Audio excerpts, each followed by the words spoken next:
welcome to Real Dragon RC. Today we're going to talk about the FMS FCX24. That's FCX24. Here I have it in front of me right now. I have the yellow one. They also make them in blue and in red. When you open the package, you get a spare tire and a bed rack. It all mounts right there, so you can have that. Probably won't be putting it on. Worried about it being a little too top heavy, but we'll get to that. It also comes with spare C-hubs. It comes with a number of decals. So first decal sheet, license plates, all these fine little stickers here. It's not a licensed body. You do get stickers that say Power Wagon, and right over there it says Doug. So it's a Doug Power Wagon. You get a charger, to get a traditional FMS charger. I'm going to show you the batteries here in just a minute. And then you get one of these little T-tools. So let's get right into it. It's a hard body. It's got this little snorkel. It's got lights. It's actually pretty nice. You can see in here the lights are already wired up to this ESC. Now this ESC is special because it's ESC, it's a receiver and it's a light controller all built in one, so very unique. You can see that we have a plastic chassis, oil-filled shocks. We have this hefty motor, and I'm going to show you what the one in the Atlas looks like here in a minute, but this is bigger than the one in the Atlas. They sell it as a 4-link, but it's plastic links, and this little Y-link up front and this little Y-link here in the rear, I don't really consider that a 4-link, but it's close. You have metal drive shafts, and one of the unique things about this is it has portal axles. So that's a really unique, really interesting way to advance the 24th scale RC world, and this is 24th scale. One of the things right off the bat that I can tell you I'm not a huge fan of is you can see right here and then maybe right there the body clips into that, which in and of itself, not having to deal with pins is great, but getting it off because it sits in there very securely is a bit of a pain. And the little body clips you can see right here are just little bits of rather brittle plastic, so I fully expect I'll snap one of those off at some point. This does have a 2-speed transmission, a high and a low. Right here is a servo to shift, to change gears. Right here is the battery tray. And I'm going to set this to the side for just a second to show you the battery. This is the battery that comes with it. It's a 2S 380 milliamp hour battery. This is the battery that comes with the FCX24. It's also a 2S LiPo. And then here's the battery that comes with the Atlas. You see a size difference. Now, let's put the actual cars out here. So here is a stock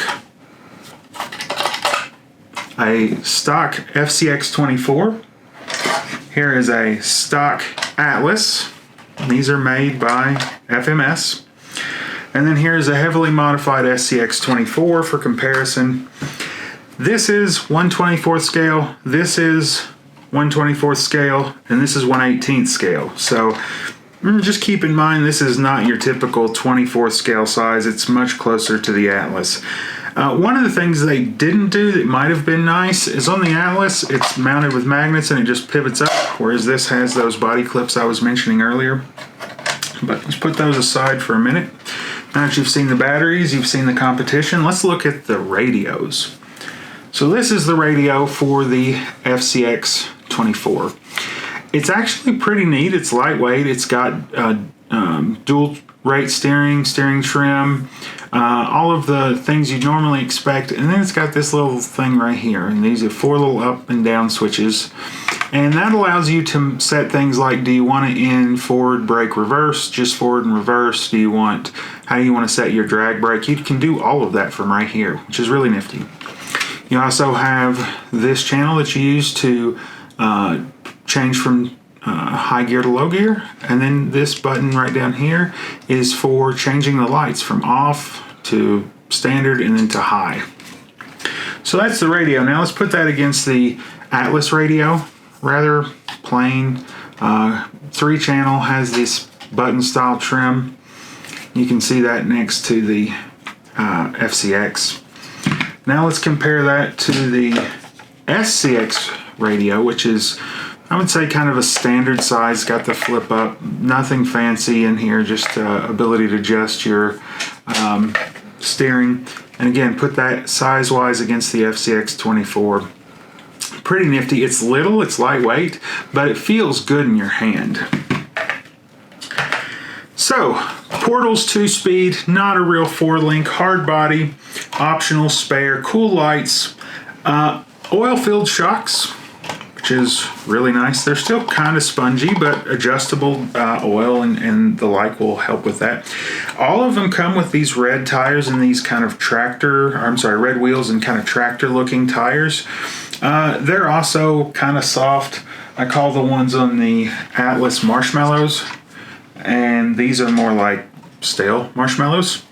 But you know, a good looking body, interesting approach to things.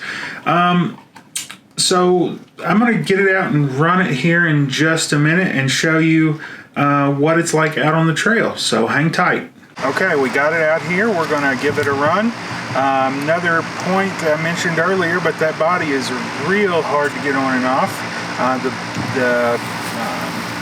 The battery strap is also not great, but we're going to give it a run stock. I'll show you the servo. Pretty powerful. It does, the plastic links do flex a little bit, so hopefully at some point someone will do a aluminum upgrade or something like that. But let's get it out and get a little crazy with it.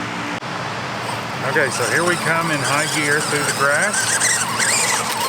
All right, now we're going to put it in low gear. There it is in low gear.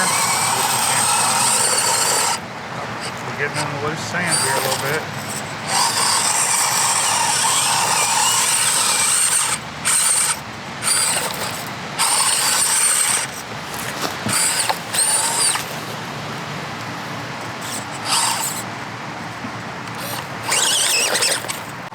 Okay, here we come in high gear. Getting a little slippery on the dirt. You'll notice I don't have the drag brake turned on at all, so we get a little drift. But let's go into low gear, and we can see what kind of modulation we have here. It's a little noisy, but really good modulation on low gear. And some sandy soil. I'm just digging us in the ground here. All right, let's power up that thing.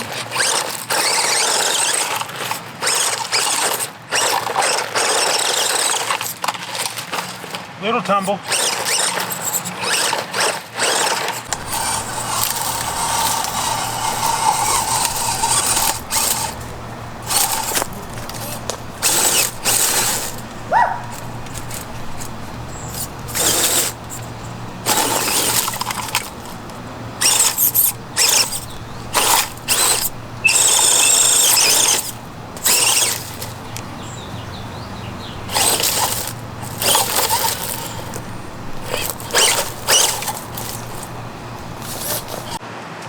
Okay, so initial impressions. First, in high gear it's fast. Like, fast. In low gear, it's slow, it crawls well, has good modulation. I don't really recommend the high gear for any kind of crawling. I don't have the drag brake turned on right now, but if I were to have it turned on at that speed, it'd probably just tumble end over end. The tires, not great. Don't hook up very well, but they're factory. They're kind of the stock tires, so they do a good job. The shocks, not as bouncy as I thought they would be. Could probably still benefit from a little bit thicker oil, but all in all, really good impressions.